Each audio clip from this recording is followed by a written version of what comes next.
Hi friends, welcome back to our Dhanu life YouTube channel. ವ್ಲಾಗಲ್ಲೇ ಹೇಳಿದ್ದೆ continuation vlog ಬರುತ್ತೆ next. ನಾವು ಹಿಂಗೆ ಡೈರೆಕ್ಟು ಐಟಮ್ ತರಕ್ಕೆ ಹೋಗ್ತಿದ್ದೀವಿ ಅಂತ. ಅದೇ ರೀತಿಲಿ ಇದು ಕಂಟಿನ್ಯೂಷನ್ ವ್ಲಾಗು. ಫೈನಲಿ ನಾವು ತುಮಕೂರಿಗೆ ಬಂದಿದ್ವಿ. ಕಾರ್ ಪಾರ್ಕಿಂಗ್ ಮಾಡೋಕ್ಕೆ ಅಂತ ಹೇಳ್ಬಿಟ್ಟು ಜಾಗನ ಹುಡುಕ್ತಿದ್ವಿ. ಎಲ್ಲೂ ಕೂಡ ಜಾಗನೇ ಇರಲಿಲ್ಲ. ಎಲ್ಲ ಫಿಲ್ ಆಗೋಗ್ಬಿಟ್ಟಿತ್ತು. ತುಮಕೂರು ಸೋಮವಾರ ಆಗಿರೋದ್ರಿಂದ ಸಿಕ್ಕಾಪಟ್ಟೆ ರಶ್ ಇರುತ್ತೆ. ಯಾವಾಗಲೂ ಅಷ್ಟೇ, ಸೋಮವಾರ ಆದರೆ ರಶ್ಶು ಜಾಸ್ತಿನೇ. ಹಾಗೆ ನಾವು ಸೋಮವಾರ ಹೋಗಿದ್ವಿ, ರಶ್ ಆಗಿತ್ತು. ಎಲ್ಲೋ ಒಂದು ಕಡೆ ಜಾಗ ಸಿಕ್ತು, ಅಲ್ಲೇ ನಿಲ್ಲಿಸ್ಬಿಟ್ಟು ಸೀದಾ ಬಂದಿದ್ದೆ ರಿಲಯನ್ಸ್ ಮಾಲಿಗೆ ಬರ್ತಾನೆ ಕೈಯಲ್ಲಿ ಮೊಬೈಲ್ ಹಿಡ್ಕೊ ಬರ್ತಾ ಇದ್ದೆ. ಅದನ್ನ ನೋಡಿದ ತಕ್ಷಣನೇ ಸೆಕ್ಯೂರಿಟಿ, ಇವರು ವ್ಲಾಗರ್ ಅನ್ಸುತ್ತೆ, ವಿಡಿಯೋ ಮಾಡ್ಕೊಳಕ್ ಬಂದಿದ್ದಾರೆ ಅನ್ಸುತ್ತೆ ಅಂತ ಅವ್ರಿಗೂ ಗೊತ್ತಾಯಿತು ಅನ್ಸುತ್ತೆ. ಅದು ನೋಡಿದ ತಕ್ಷಣನೇ ಹೇಳಿದ್ರು, ನೀವು ವ್ಲಾಗ್ನ ಮಾಡಂಗಿಲ್ಲ, ವಿಡಿಯೋ ಮಾಡ್ಕೊಳಾಗಿಲ್ಲ, ವಿಡಿಯೋ ಅಲೋ ಇಲ್ಲ, ಮೊಬೈಲ್ನ ಆಫ್ ಮಾಡಿಬಿಟ್ಟು ಒಳಗಡೆ ಹೋಗಿ ಅಂತ ಹೇಳಿದ್ರು.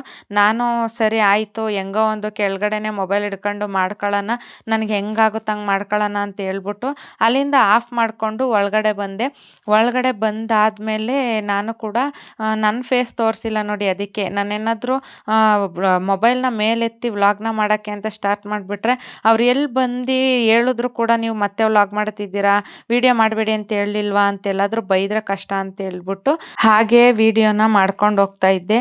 ಮತ್ತು ಇಲ್ಲಿ ಬೇರೆ ಜನಗಳು ನಾನು ಮೊಬೈಲ್ ಹಿಡ್ಕೊಂಡಿರೋದನ್ನೇ ನೋಡ್ತಿದ್ರು. ನನಗೆ ಅದು ಬೇರೆ ಭಯ, ನೀವೇನಕ್ಕೆ ಹಂಗೆ ಮೊಬೈಲ್ ಹಿಡ್ಕೊಂಡಿದ್ದೀರಾ, ನಮ್ದು ಯಾಕೆ ವಿಡಿಯೋನ ಕ್ಯಾಪ್ಚರ್ ಮಾಡ್ತಿದ್ದೀರಾ ಅಂತ ಎಲ್ಲಿ ಬೈತಾರೋ ಅಂತ ಅದು ಬೇರೆ ಭಯ ನನಗೆ. ಅದಾದಮೇಲೆ ನಮ್ಮನೆಯವರೇ ಹೇಳಿದ್ರು, ಏನಿಲ್ಲ, ನಿನ್ನಷ್ಟಕ್ಕೆ ನೀನು ವಿಡಿಯೋ ಮಾಡ್ಕೊ, ಅವ್ರೇನು ಇದು ಮಾಡೋಕ್ಕೆ ಬರಲ್ಲ, ನೀನು ಯಾಕೆ ಅಷ್ಟೊಂದು ಭಯ ಪಡ್ತೀಯ ಅಂತ. ಅದಾದಮೇಲೆ ಸರಿ ಅಂತ ಹೇಳ್ಬಿಟ್ಟು ನಮ್ಮನೆಯವರು ಅಂಗಡಿಗೆ ಮಸಾಲೆ ಏನಾದರೂ ಸಿಗುತ್ತಾ ಇಲ್ಲಿ ಅಂತ ಹೇಳ್ಬಿಟ್ಟು ಮಸಾಲೆ ಪ್ಯಾಕೆಟ್ಗಳನ್ನ ಹುಡುಕ್ತಿದ್ರು. ಇಲ್ಲಿ ಮಸಾಲೆ ಪ್ಯಾಕೆಟ್ಗಳು ಸಿಗಲಿಲ್ಲ. ಅದಾದಮೇಲೆ ಈ ಕಡೆ ಒಂದು ಅಕ್ಕಿ ಕಾಣಿಸ್ತು. ನಮ್ಮನೆಯವರು ಆ ಕೆಂಪು ಅಕ್ಕಿನ ನೋಡ್ಬಿಟ್ಟು, ಇದರಲ್ಲಿ ಪಲಾವ್ ಆಗುತ್ತಾ ನೋಡು, ತಗೊಳ್ಳೋಣ, ಪಲಾವ್ ಮಾಡಿದ್ರೆ ಚೆನ್ನಾಗಾಗುತ್ತೆ, ತಗೋ ಅಂತಿದ್ರು. ಅಯ್ಯೋ, ಅದು ಪಲಾವ್ ಮಾಡೋ ಅಕ್ಕಿ ಅಲ್ಲ, ಬನ್ನಿ ಸುಮ್ಮನೆ ಅಂತ ನಾನು ಹೇಳ್ತಾ ಇದ್ದೆ. ಆ ಕೆಂಪು ಅಕ್ಕಿಲಿ ಪಲಾವ್ ಮಾಡ್ತಾರೆ ನಮ್ಮನೆಯವರು, ಕೆಂಪು ಅಕ್ಕಿಲಿ ಪಲಾವ್ ಮಾಡ್ತಾರೆ ಅಂತ ನಾನು ಮಾಡಲ್ಲ, ನನಗೆ ಗೊತ್ತಿಲ್ಲ, ನಾನು ಯಾವತ್ತೂ ಮಾಡಿಲ್ಲ, ಬೇಡ ಬನ್ನಿ ಅಂತ ವಾಪಸ್ ಕರ್ಕೊಬಂದೆ. ಅದಾದಮೇಲೆ ಇದೊಂದು ಮಿಲ್ಕಿ ಮಿಸ್ಟು ಮಕ್ಕಳಿಗೆ ಸಿಕ್ಕಾಪಟ್ಟೆ ಇಷ್ಟ, ಕ್ರೀಮ್ ಬಿಸ್ಕೆಟು, ಅದಕ್ಕೋಸ್ಕರ ಅದೊಂದು ಬಿಸ್ಕೆಟ್ನ ತಗೊಂಡೆ. ಅದಾದಮೇಲೆ ಈ ಕಡೆ ನಮ್ಮನೆಯವರು ಅಂಗಡಿಗೆ ಸ್ವಲ್ಪ ಏನಾದರೂ ಐಟಮ್ಗಳು ಅಂದರೆ ಮಸಾಲೆ ಐಟಮ್ಗಳು ಇಲ್ಲಿ ಜಾಸ್ತಿ ಸಿಗುತ್ತೆ, ಅದಕ್ಕೋಸ್ಕರ ಅವರು ಹುಡುಕ್ತಾ ಇದ್ರು. ಅವರಷ್ಟಕ್ಕೆ ಅವ್ರು ತಗೊಳ್ಳಿ ಅಂತ ಹೇಳ್ಬಿಟ್ಟು ನಾನು ಕೂಡ ಬೇರೆ ಕಡೆ ಬಂದೆ. ಮಕ್ಕಳಿಗೆ ಏನಾದರೂ ಸ್ವಲ್ಪ ತಗೊಂಡು ಹೋಗೋಣ ಅಂತ ಹೇಳ್ಬಿಟ್ಟು ಮಾಲಿಗೆ ಹೋಗ್ತಿದ್ದೀವಿ ಅಂತ ಅಂದರೆ ಅವರು ಕೂಡ, ಅಮ್ಮ ಅದು ತಗೋಬಾ ಇದು ತಗೋಬಾ ಅಂತ ನಮ್ಮ ದೀಕ್ಷಾ ಮೊದಲೇ ಹೇಳಿರ್ತಾಳೆ. ಅದಕ್ಕೋಸ್ಕರ ಅವರಿಗೆ ಅಂತ ಸ್ವಲ್ಪ ಬಿಸ್ಕೆಟ್ಗಳು ತಗೊಂಡ್ವಿ. ನಾನು ಕೂಡ ಇಲ್ಲಿ ಮೊಳಕೆ ಕಾಳುಗಳು ಡಬ್ಬದಲ್ಲಿ ಇಟ್ಟಿರ್ತಾರೆ, ಬರೀ 20 ರೂಪಾಯಿ ಅಂತ ಹೇಳ್ಬಿಟ್ಟು ನೋಡಿ ಡೇಟ್ಗಳ್ನ ನೋಡಿ ತಗೋತಾ ಇದ್ದೆ. ಅಂದರೆ 8 ದಿವಸ ಇಟ್ಕೋಬೋದು ಅಂತ ಅದರಲ್ಲಿ ಇರುತ್ತೆ, ಅದಕ್ಕೆ ಅದನ್ನು ನೋಡ್ತಾ ಇದ್ದೆ. ಮತ್ತು 8 ದಿವಸ ಇಟ್ಕೋಬೋದು ಅಲ್ವಾ ಅಂತ ಹೇಳ್ಬಿಟ್ಟು ನಾನೇನು ಮಾಡಿದೆ, ಒಂದು 4 ಡಬ್ಬನ ತೊಗೊಂಡಿದ್ದೆ.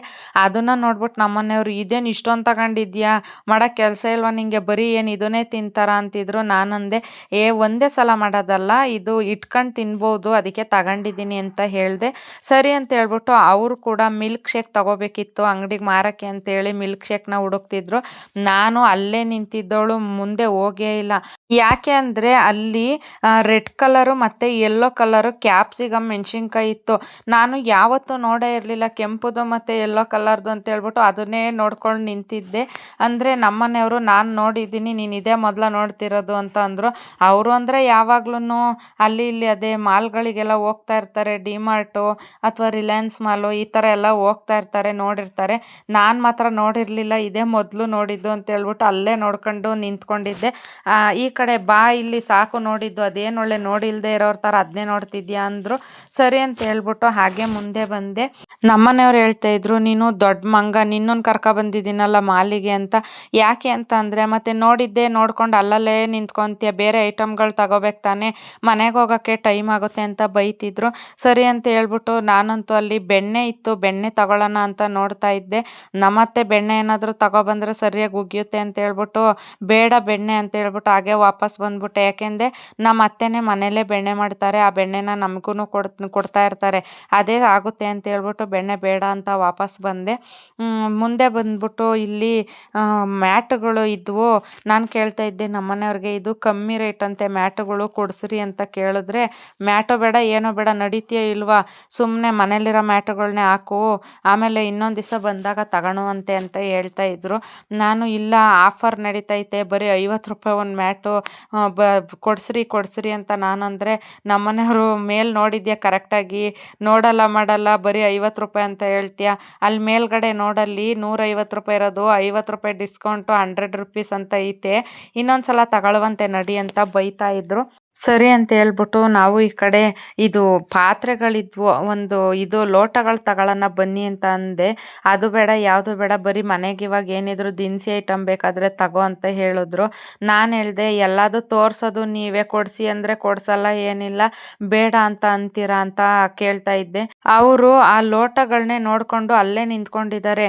ಅದಕ್ಕೆ ತಗೊಳಂಗಿದ್ರೆ ತಕ್ಕೊಡಿ, ಇಲ್ಲ ಅಂದರೆ ಬನ್ನಿ, ಸುಮ್ಮನೆ ಅದೇನು ಅಲ್ಲೇ ನಿಂತಿದ್ದೀರಾ ಅಂತ ನಾನು ಅವ್ರಿಗೆ ರಿಟರ್ನ್ ಆಗಿ ಹೇಳಿದೆ.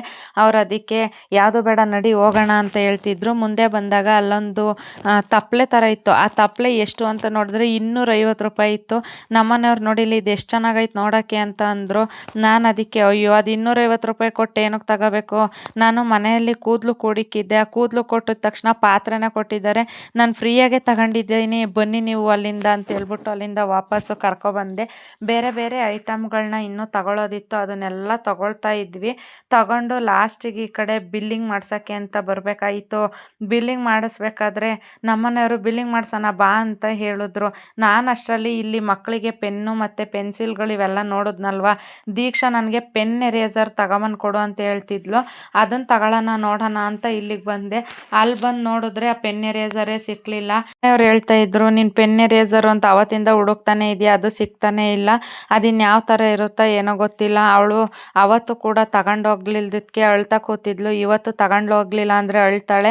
ಎಲ್ಲಾದರೂ ಇದೆಯಾ ನೋಡು ಅಂತಿದ್ರು, ಎಲ್ಲೂ ಕೂಡ ಇರಲಿಲ್ಲ. ಹುಡುಕಿ ಹುಡುಕಿ ಸಾಕಾಯಿತು. ಬೇಡ ಬನ್ನಿ ಹೋಗೋಣ, ನಾನು ಅವಳಿಗೊಂದು ಏನಾದರೂ ಹೇಳ್ತೀನಿ ಅಂತ ಹೇಳ್ಬಿಟ್ಟು ಬಂದೆ. ಏನು ಹೇಳ್ತೀಯ, ಏನು ಹೇಳಿದ್ರು ಕೇಳಲ್ಲ ಅವರು ಅಂತ ಹೇಳ್ತಿದ್ರು. ಅದಕ್ಕೆ ಇಲ್ಲ, ಫ್ಲಿಪ್ಕಾರ್ಟಲ್ಲಿ ಬುಕ್ ಮಾಡಿ ಆರ್ಡರ್ ಮಾಡಿ ತರಿಸ್ಕೊಡ್ತೀನಿ ಬಿಡು ಅಂತ ಸಮಾಧಾನ ಮಾಡ್ತೀನಿ ಅಂತ ಅಂದೆ. ಸರಿ ಹೆಂಗಾದ್ರೂ ಮಾಡ್ಕ, ಅವರಂತೂ ಅಳೋಕ್ಕೆ ಸ್ಟಾರ್ಟ್ ಮಾಡ್ತಾರೆ, ಸುಮ್ಮನಿರಲ್ಲ ಅಂತ ಹೇಳ್ತಾ ಇದ್ರು. ಸರಿ ನಡೀರಿ ಅಂತ ಹೇಳ್ಬಿಟ್ಟು ನಾವು ತಗೊಂಡಿರೋ ಐಟಮ್ಗಳನ್ನೆಲ್ಲ ತಗೊಂಡು ಹಾಗೆ ಮುಂದೆ ಹೋಗ್ತಾ ಇದ್ವಿ. ಅಲ್ಲಿ ಕೆಲಸ ಮಾಡ್ತಾರಲ್ವ, ಅದೇ ವರ್ಕರ್ಸು, ಅವರು ನನ್ನ ಮೊಬೈಲ್ನ ನೋಡ್ತಾ ಇದ್ದಾರೆ. ಅದು ನಾನು ವಿಡಿಯೋ ಮಾಡ್ತಾ ಇದ್ದೀನಿ ಅಂತ ಅವ್ರಿಗೆ ಅನುಮಾನ ಬಂತು ಅನಿಸುತ್ತೆ. ನನ್ನೇ ನೋಡ್ತಾ ಇದ್ರು ಅವರು. ಆಮೇಲೆ ನಾನು ಮೊಬೈಲ್ನ ಬೇರೆ ಕಡೆ ಟರ್ನ್ ಮಾಡಿಬಿಟ್ಟೆ. ಅದಾದಮೇಲೆ ಹಿಂದೆನೇ ಬಂದರು ಅವರು, ನಾನು ವಿಡಿಯೋ ಮಾಡ್ತಾ ಇದ್ದೀನಿ ಅಂತ. ಆ ವಿಡಿಯೋನ ತೆಗ್ದಿದ್ದೀನಿ, ಯಾಕೆಂದರೆ ಆ ವಿಡಿಯೋ ಅವರು ಅಲ್ಲೇ ಡಿಲೀಟ್ ಮಾಡಿಸಿದ್ರು. ಡಿಲೀಟ್ ಮಾಡಿ ಇದನ್ನೆಲ್ಲ ವಿಡಿಯೋ ಮಾಡೋಂಗಿಲ್ಲ, ಯಾಕೆ ಮಾಡ್ತಿದ್ದೀರಾ ಅಂತ ಅದನ್ನು ವಿಡಿಯೋ ಡಿಲೀಟ್ ಮಾಡಿಸಿದ್ರು. ಸರಿ ಅಂತ ಹೇಳ್ಬಿಟ್ಟು ನಾನು ಹಾಗೆ ಸುಮ್ಮನೆ ಮುಂದೆ ಬಂದೆ. ಅವರು ಅಲ್ಲೇ ನಿಂತಿದ್ದರು. ಈ ಕಡೆ ನಮ್ಮನೆಯವರು ಹಣ್ಣುಗಳು ತಗೊಳ್ಳೋಣ, ಬೇಕಾ ಹಣ್ಣುಗಳು ಅಂತ ಕೇಳ್ತಾ ಇದ್ರು. ಅಲ್ಲೊಬ್ರು ತಾತ ಕೂಡ ಇದೇನು ರೈಟು ಅಂತ ಕೇಳ್ತಾ ಇದ್ರು. ಅಲ್ಲೇ ಬರ್ದಿದ್ರು, ಆದರೂ ಪಾಪ ತಾತಂಗೆ ಗೊತ್ತಾಗಲಿಲ್ಲ ಎಷ್ಟು ಅಂತ ಕೇಳ್ತಿದ್ರು. ಅದಕ್ಕೆ ನಮ್ಮ ಮನೆಯವರು, ತಾತ ಇಲ್ಲಿದೆ ನೋಡಿ 120 130 ಅಂತ ಹಾಕಿದ್ದಾರೆ, ಇದು ನೋಡ್ಬಿಟ್ಟು ತಗೊಳ್ಳಿ ತಾತ, ಚೆನ್ನಾಗಿರೋವು ಅಂತ ಹೇಳ್ತಾ ಇದ್ರು. ನಾನು ನಮ್ಮ ಮನೆಯವ್ರಿಗೆ ಹೇಳಿದೆ, ಸಾಕು ನಡೀರಿ ಐಟಮು, ಬಿಲ್ಲಿಂಗ್ ಕೌಂಟ್ರ್ ಹತ್ರ ಬಿಲ್ ಮಾಡಿಸಿ ನಡ್ರಿ ಅಂತ ಹೇಳಿದೆ. ಆ ಬಿಲ್ಲಿಂಗ್ ಕೌಂಟ್ರ್ ಹತ್ರ ಅಷ್ಟೇ ವೀಡಿಯೋ ಮಾಡ್ಕೊತಿದ್ದೀನಿ. ಅಲ್ಲಿ ಪಕ್ಕದಲ್ಲಿ ಅವ್ರು ಯಾರೋ ಬಂದ್ಬಿಟ್ಟು ಏನಕ್ಕೆ ವೀಡಿಯೋ ಮಾಡ್ತಿದ್ದೀರಾ ಅಂತ ಕೇಳ್ಬಿಟ್ರು. ನಾನು ಅದನ್ನು ಕೂಡ ಸ್ವಲ್ಪ ಮಾಡ್ಕೊಂಡಿದ್ವನಲ್ವ, ಅದನ್ನು ಆ್ಯಡ್ ಮಾಡಿದ್ದೀನಿ. ನಾನು ಇಷ್ಟು ಕಷ್ಟಪಟ್ಟು ವೀಡಿಯೋನ ಮಾಡ್ತಾ ಇದ್ದೀನಿ, ಯಾರೂ ಕೂಡ ನೋಡ್ತಾ ಇಲ್ಲ. ಪ್ಲೀಸ್ ನನ್ನ ವೀಡಿಯೋನ ಸಪೋರ್ಟ್ ಮಾಡಿ ಅಂತ ಕೇಳ್ಕೊಳ್ತೀನಿ. ಮತ್ತು ಏನಪ್ಪ ಅಂತಂದರೆ, ಬೇರೆಯವರೆಲ್ಲ ವ್ಲಾಗ್ಗಳನ್ನ ಮಾಡಿರ್ತಾರೆ ನೋಡಿದ್ದೀರಾ, ಆ ಮೆಟ್ರೋದಲ್ಲಿ ಮತ್ತು ಬೇರೆ ಡಿಮಾರ್ಟಲ್ಲಿ ಅವರೆಲ್ಲ ಹೆಂಗೆ ಮಾಡ್ತಾರೆ, ಇಲ್ಲಿ ನೋಡಿದ್ರೆ ನಾವು ಮಾಡೋಕ್ಕೆ ಬಿಡಲ್ಲ ವೀಡಿಯೋನ ಅಂತ ಅಂತಾರೆ. ಅವ್ರುಗಳೆಲ್ಲ ವ್ಲಾಗ್ನ ಹೆಂಗೆ ಮಾಡಿ ಹಾಕಿರ್ತಾರೆ, ನನಗಂತೂ ಒಂದು ಗೊತ್ತಿಲ್ಲ. ಕಾರಲ್ಲಿ ನಾನು ನಮ್ಮನೆಯವ್ರಿಗೆ ಅದನ್ನೇ ಹೇಳ್ತಿದ್ದೆ, ಬೇರೆಯವರೆಲ್ಲ ವೀಡಿಯೋ ಮಾಡಿ ಹಾಕಿರ್ತಾರೆ, ನಮಗೆ ಯಾಕೆ ಮಾಡೋಕ್ಕೆ ಬಿಡಲ್ಲ ಅಂತ ಕೇಳ್ತಿದ್ದೆ.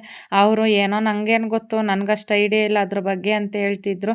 ಸರಿ ಅಂತ ಹೇಳ್ಬಿಟ್ಟು ಐಟಮ್ನೆಲ್ಲ ತಗೊಂಡು ಸೀದಾ ಮನೆ ಕಡೆಗೆ ಬಂದ್ವಿ.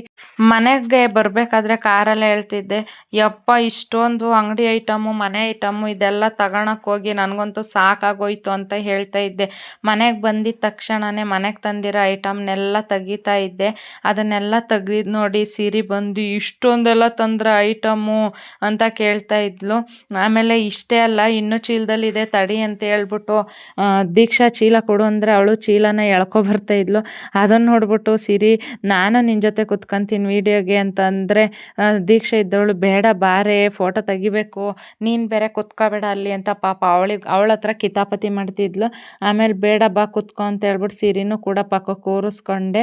ಈ ಕಡೆ ಮನೆಗೆ ತಂದಿರೋ ಐಟಮ್ಗಳನ್ನೆಲ್ಲ ಬಿಚ್ಚಿ ನೋಡಿ ಏನೇನು ತಗೊಬಂದಿದ್ದೀವಿ ಅಂತ ಹೇಳ್ಬಿಟ್ಟು ಎತ್ತಿಡ್ತಾ ಇದ್ದೆ. ಎಷ್ಟು ಕಷ್ಟಪಟ್ಟು ವಿಡಿಯೋ ಮಾಡ್ಕೊಬಂದಿದ್ದೀನಿ, ಯಾಕೆಂದರೆ ಅವರು ವಿಡಿಯೋ ಮಾಡಬೇಡಿ ಅಂದರು, ಆದರೂ ಕೂಡ ವಿಡಿಯೋನ ಮಾಡ್ಕೊಬಂದಿದ್ದೀನಿ. ಇಷ್ಟೆಲ್ಲ ತಂದಿದ್ದು ಮನೆಗೆ ಐಟಮ್ಮು. ಇದು ಬರೀ ನಮ್ಮದು ಮನೆಗೆ ತಂದಿದ್ದು ಒಂದು 2,000 ಆಯ್ತಷ್ಟೇ. ಅಂಗಡಿಗೆ ಇನ್ನೂ ಜಾಸ್ತಿ ತಗೊಬಂದ್ವಿ, ಅದು ಸಿಕ್ಕಾಪಟ್ಟೆ ಆಯಿತು. ಅಂದರೆ ಅದು ನಮ್ಮನೆಯವರು ಅಂಗಡಿಗೆಲ್ಲ ಅಲ್ಲೇ ಬಂದಿದ್ರು, ಹಾಗಾಗಿ ಇದ್ರಲ್ಲಿ ತೋರಿಸಿಲ್ಲ. ಸಿಕ್ಕಾಪಟ್ಟೆ ಕಷ್ಟನ ಪಟ್ಟು ಈ ವಿಡಿಯೋನ ಬಂದಿದ್ದೀನಿ. ಪ್ಲೀಸ್ ಈ ವಿಡಿಯೋನ ಎಲ್ಲರೂ ಕೂಡ ನೋಡಿ ನನ್ನ ಚಾನಲ್ಗೆ ಸಪೋರ್ಟ್ ಮಾಡಿ ಅಂತ ಕೇಳ್ಕೊಳ್ತೀನಿ. ಈ ವಿಡಿಯೋ ಇಷ್ಟ ಆಗಿದ್ದರೆ ಒಂದು ಲೈಕ್ ಮಾಡಿ, ಹೊಸ್ದಾಗಿ ಯಾರು ಚಾನಲ್ನ ನೋಡ್ತಾ ಇದ್ದೀರಾ ಅವರು ಸಬ್ಸ್ಕ್ರೈಬ್ ಮಾಡ್ಕೊಳ್ಳಿ. ಇದೇ ಥರ ಇನ್ನೂ ವಿಡಿಯೋನ ಮಾಡ್ತಾ ಇರ್ತೀನಿ. ತಪ್ಪಾಗಿ ಏನಾದರೂ ಮಾತಾಡಿದರೆ ನನ್ನನ್ನು ಕ್ಷಮಿಸಿ ಅಂತ ಕೇಳಿಕೊಂಡು ಪ್ಲೀಸ್ ಸಬ್ಸ್ಕ್ರೈಬ್ ಮಾಡ್ಕೊಳ್ಳಿ. Thank you.